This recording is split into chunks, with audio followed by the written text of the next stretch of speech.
சீரியல்களின் full எபிசோடுகளை Sun டிவியில் ஒளிபரப்பான உடனே எக்ஸ்க்ளூசிவாக சன் நெக்ஸ்டில் மட்டும் ஃப்ரீயா பாருங்கள்.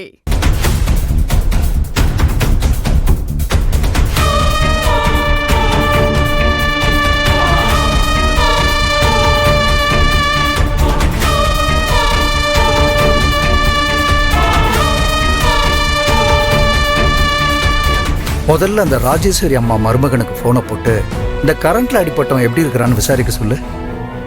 அவன் செத்தாதான் சக்கரவர்த்தி அந்த கேஸ்ல இருந்து வெளியே வராதபடி பண்ண முடியும். சரி சித்தப்பா, பண்றேன்.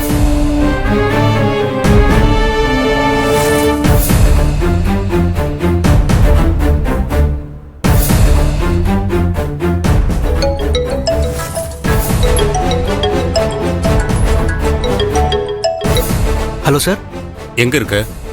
நான் அந்த ஹாஸ்பிட்டலுக்கு வந்திருக்கேன். நீ எதுக்கு ஹாஸ்பிட்டல்ல போயிருக்க?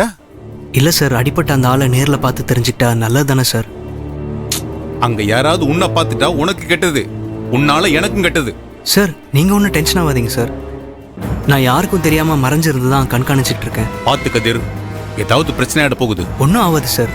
அது மட்டும் இல்லை சார், என் மாமாவை அடிப்பட்ட அந்த ஆள் எப்படி இருக்காருன்னு பார்த்துட்டு வர சொல்லியிருக்கேன். இப்போ அவன் என்ன கண்டிஷன்ல இருக்கானா? மாமா சார் கொஞ்சம் இருங்க, என் மாமா வந்திருக்காரு, அவர்கிட்ட கேட்டு சொல்கிறேன். என்ன மாப்ள? மாமா, அடிப்பட்ட ஆள் இப்போ எப்படி இருக்காரு? எமர்ஜென்சி ட்ரீட்மெண்ட் பண்ணிட்டு இருக்காங்க மாப்ள. ஆனா எப்படியும் பொழைச்சிருவாரு. என்ன கதிர், எப்படி இருக்கான்? சார், காப்பாத்திடுவாங்கன்னு நினைக்கிறேன் சார். என்ன காப்பாத்த போறாங்களா? கதிர், அவன் புடிச்சுக்கிட்டான சக்கரவர்த்தியவும் ராஜேஸ்வரியவும் நம்ம ஒண்ணுமே பண்ண முடியாது. ஏய், அவன் சாகணும். அதுக்கு என்ன வழின்னு பாரு. எப்படி சார்? என்ன கதிர் இப்படி கேக்குற? அங்க டியூட்டி டாக்டர் யாருன்னு பாரு, டீன் யாருன்னு போய் பாரு. போய் பேரம் பேசு. சிலர் பணத்தை கட்டிட்டா இருப்பான், சில பேர் நகை பொருள் இடம்னு கேட்பாங்க, சில பேர் கொஞ்சம் அப்படி இப்படின்னு பொண்ணுங்களை கூட கேட்பானுங்க. பேசிப்பாரு. இந்த மூணுக்கும் மயங்காதவங்க இந்த உலகத்துல யாருமே இல்லை. ஓகே சார், நான் பார்த்து சொல்றேன். ஒரு நிமிஷம் கதிர் சார். சரி, நீ வேண்டாம், உனக்கு நான் அப்புறமா ஃபோன் பண்றேன். ஓகே? சரிங்க சார். சித்தப்பா, டாக்டருக்கு ஃபோன் பண்ணி டீல் பேசுங்க. சரி, நான் பேசுறேன். நீ கவலைப்படாத.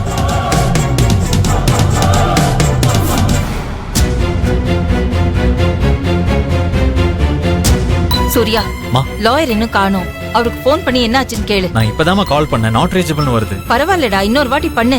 சூர்யா, அம்மா சொல்றாங்கல்ல, இன்னொரு தடவை ட்ரை பண்றா. அம்மா, ரிங் போதுமா? மா, லாயர் இதோ வந்துட்டாரு. வாசலுக்கு வந்தோடனே போன் வந்துச்சு, அதான் அட்டன் பண்ணல. பரவாயில்ல சார். உட்காருங்க. Thank you madam. அவருக்கு ஜாமீன் கிடைச்சிரும்ல? மேடம், நான் எவ்வளவோ ட்ரை பண்ணி பார்த்துட்டேன். இன்னைக்கு கோர்ட் டைம் முடிஞ்சிச்சு மேடம். நாளைக்கு சாட்டர்டே, அடுத்த சண்டேங்கிறதுனால மண்டே தான் சாரை வெளியில கொண்டு வர முடியும். ஏன் சார், மேஜிஸ்ட்ரேட் கிட்ட ஸ்ட்ரைட்டா போய் ட்ரை பண்ணிருக்கலாமே. ட்ரை பண்ணாம இருப்பேனா சார்? ட்ரை பண்ணி பார்த்துட்டேன், ஒன்னும் பண்ண முடியல. டைம் முடிஞ்சிருச்சு. ஒன்னும் பிரச்சனை இல்லை சார். அப்பா என்ன கொலையா பண்ணிட்டு உள்ள போயிருக்காரு. இது சாதாரண கேஸ் தான். அடிபட்டவர் ஹாஸ்பிட்டல்ல நல்லதா இருக்காரு. மண்டே அன்னைக்கு பெயில் மூவ் பண்ணி அப்பாவை ஜாமீன்ல நம்ம வெளியில கொண்டு வந்துடலாம். நீங்க ஒன்னும் கவலைப்படாதீங்க. ஏற்கனவே அப்பா ஜெயில இருக்கிறது எங்களுக்கெல்லாம் வேதனையா இருக்கு சார். இன்னும் 2 நாள் அவர் உள்ள இருக்கிறத அம்மாவால தாங்கிக்கவே முடியாது. மண்டே வரைக்கும் வெயிட் பண்ணாம அதுக்கு முன்னால வேற ஏதாவது வழி இருக்கான்னு பாருங்க சார். சார், நான் ஏதாவது பண்ண முடியுமான்னு பாக்குறேன். இங்க பாருங்க சார், பணம் எவ்வளவு செலவானாலும் பரவாயில்ல, எங்களுக்கு அப்பா வெளியில வரணும். அவர் உள்ள இருக்கிற ஒவ்வொரு நிமிஷமும் எங்களுக்கு மரண அவஸ்தையா இருக்கும் சார். எப்படியாவது அப்பாவை கூட்டிட்டு வந்திருக்கு சார். அம்மாவை இந்த நிலைமையில எங்களால பார்க்க முடியல சார். உங்க நிலைமை எனக்கு புரியுது. மேற்கொண்டு என்ன செய்யணும்னு நான் பாக்குறேன். சரி,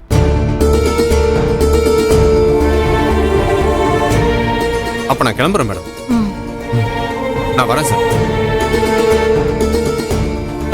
அம்மா, அம்மா, அப்பாவுக்கு ஒன்னும் ஆகாதுமா. சீக்கிரம் வீட்டுக்கு வந்துருவாரு. நீங்க ஒன்னும் கவலைப்படாதீங்கம்மா. அம்மா, நீங்க தைரியமா இருங்க. இந்த லாயரை விடுங்க. நான் வேற லாயருக்கு ட்ரை பண்றேன். மண்டே வரைக்கும் அப்பாவை ஜெயில இருக்க விட மாட்டேன். ஏதாவது செஞ்சு அவரை வெளியில கொண்டு வந்துடுறேன். டேய் ஏதாவது பண்றா சூர்யா. அவசரப்படாத சூர்யா. இதுல அவசரப்பட்டு எந்த முடிவும் எடுக்க கூடாது. சித்தி, நீங்க வேணும்னா உங்களோட இன்ஃப்ளூயன்ஸை யூஸ் பண்ணி வேற ஏதாவது வழியில சித்தப்பாவை வெளியில கொண்டு வர பாருங்களேன்.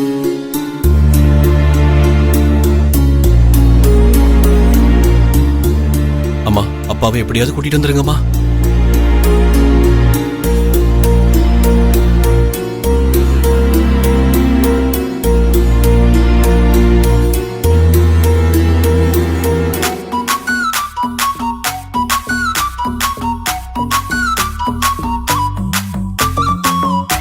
இளமதி, இளமதி, எங்க இங்கதான் இருக்கு. இங்கதான் இருக்கியா? டிவி பாத்துட்டு இருக்கேன்.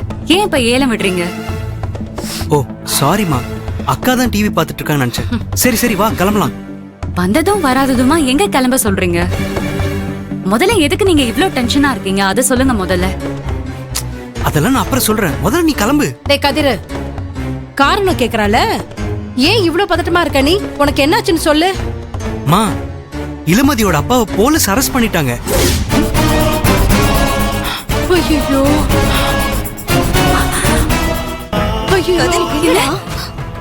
என்ன சொல்றீங்க? எங்க அப்பாவை எதுக்கு போலீஸ் அரெஸ்ட் பண்ணாங்க? கம்பெனில ஏதோ ஆக்சிடென்ட் ஆயிடுச்சாமா, அதனால தான் உங்க அப்பாவை அரெஸ்ட் பண்ணி கூட்டிட்டு போயிருக்காங்க. சரி வா போலாம். சரி வாங்க போலாம். லாவண்யா வா. வாமா. இருங்க, நீங்க ரெண்டு பேரும் எங்க வரீங்க? என்னம்மா இப்படி கேக்குற? அப்பாவை போலீஸ் புடிச்சிட்டு போனாங்கன்னு கேட்டதுக்கு அப்புறம் நாங்க எப்படிமா வீட்டுல சும்மா இருக்க முடியும்? அம்மாவை பார்த்து ஒரு 4 வார்த்தை ஆறுதல் சொல்ல வேண்டாமா? அதெல்லாம் எந்த ஆறுதலும் நீங்க சொல்ல வேண்டாம்.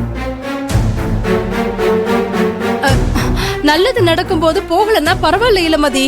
ஆனா இந்த மாதிரி நேரத்துல நம்ம போய் விசாரிக்கிறதாமா முறை. நாங்களும் வரோம்மா. ஆமா, நாங்களும் வரோம். எதுக்கு? எல்லாரும் இப்ப அங்க வந்து துக்கம் விசாரிக்கிற மாதிரி ஒப்பாரி வைக்கிறதுக்கா? நீங்க யாருமே வர தேவையில்ல. நீங்க எல்லாம் வீட்லயே இருங்க, நாங்க போய் பாத்துக்கிறோம். வாங்க கதிர்.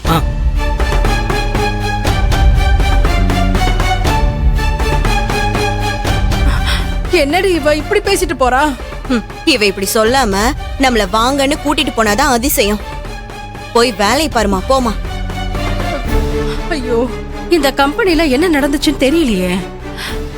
எதுக்காக சம்பந்திய போலீஸ் புடிச்சிட்டு போயிருப்பாங்க? ஏற்கனவே வீட்டுல நிறைய பிரச்சனை நடந்துட்டு இருக்கு. இப்ப இது வேற இப்படி நடந்திருக்கு. மா, இப்படியே நீ புலம்பிக்கிட்டு இருந்தா ஏதாவது ஆகுமா? போனவங்க திரும்பி வரட்டுமா, அதுக்கப்புறம் என்ன ஆச்சுன்னு பேசிக்கலாம். வா. ஐயோ கடவுளே, சம்பந்திக்கு என்னாச்சு தெரியலையே. வீட்டுல வேற பிரச்சனை, இப்ப வெளியில இருந்துமா.